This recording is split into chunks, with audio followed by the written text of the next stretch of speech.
Hi everybody, today I'm going to show you an example of working with complements and conditional probabilities. We're given that a person goes to a restaurant. A is going to be the event the person orders an appetizer, and D is going to be the event the person orders a dessert. We're given that the probability of A is 0.40, the probability of D is 0.20, and the probability of A given D is 0.125. The first thing we're going to find is the probability of D complement. So the idea is, if the probability somebody gets a dessert is 20%, what's the probability that they don't get a dessert? So to find the probability somebody doesn't get a dessert, we'll subtract 0.20 from 1. So I have 1 minus 0.2 is 0.8. Next, we're going to find the probability of A and D. So this is somebody getting an appetizer and a dessert. Notice that we aren't given a lot of information. So let's think about what we do have. We know the probability of A given D is 0.125. By definition, the probability of A given D is the probability of A and D over the probability of just D. Let's plug in the numbers we have. We know probability of A given D is 0.125. We know probability of D is 0.20, so the only thing we're missing is the probability of A and D. I'm going to clear the fraction by multiplying both sides of my equation by 0.2. This says 0.2 times 0.125 will be the probability of A and D. 0.2 times 0.125 gives me 0.025 as the probability of A and D.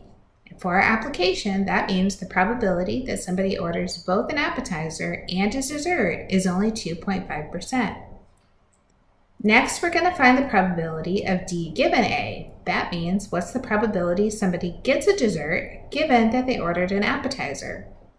Going back to our definition, we know we have the probability of A and D, but this time we divide by the probability of A. Anything that's written after the given goes in the denominator of our fraction. We just found the probability of A and D to be 0.025, and we were given that the probability of A was 0.40. When we throw that in our calculator, we get 0.0625. Next, let's find the probability of A and D complement. This means what's the probability somebody gets an appetizer and they don't get a dessert. Let's put together what we know so far. We have our two sets, appetizer and dessert, that have an overlap of 0.025. We know the whole circle of A adds up to 0.40. Since we already have 0.025 represented in the graph, we need to subtract 0.025 from 0.40 to find the percent of people that got an appetizer but didn't also get a dessert. This gives us 0.375. So 37.5% of people only got an appetizer, and 2.5% of the people got an appetizer and a dessert, which adds up altogether to 40%. The last thing we're going to find is the probability of A given D complement. This says what's the probability somebody got an appetizer given that they didn't get a dessert.